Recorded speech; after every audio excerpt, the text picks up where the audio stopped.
Hi, I'm Paige Deers, and it's NAIOP time, and we're talking to experts about the industrial market. I'm here with Peter Harwood. And Peter, let's talk about capital availability. It really drops off once you get out of the gateway markets. So what are the capital availability options in the market today? Is it JV? Is it bridge? Is it construction financing? What's fueling projects today? Well, those structures certainly open up the landscape for doing additional deals.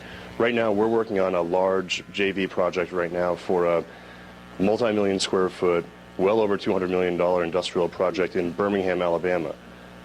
Capital wouldn't be there for a direct outright sale for a project of this scale in that market. But given that these types of investors are financially driven versus traditional real estate investors being driven by the real estate, that market is there. You talked a little bit about the investors interested in industrial.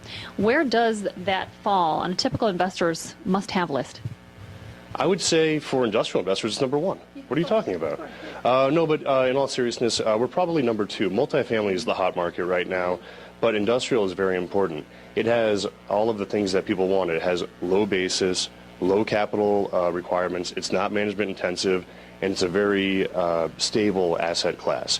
So that works for a lot of different types of investors, and many of the major institutional investors are underweight in industrial and still focus on that product type. You talked about it being a little bit stable. So does that mean that the corporate demand for industrial office space is still pretty good, or is it a hindrance today?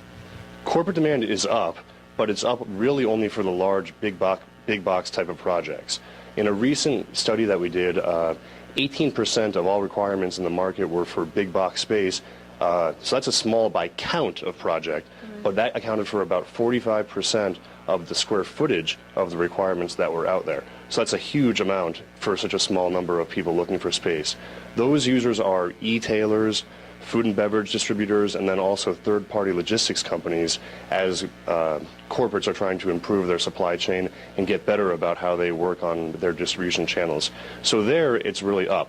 However, in the smaller requirements, that space just hasn't backfilled the market, and until the 20 to 30,000 foot user is back in the market in a big way, we're not going to see the broad-based recovery throughout the country that we need.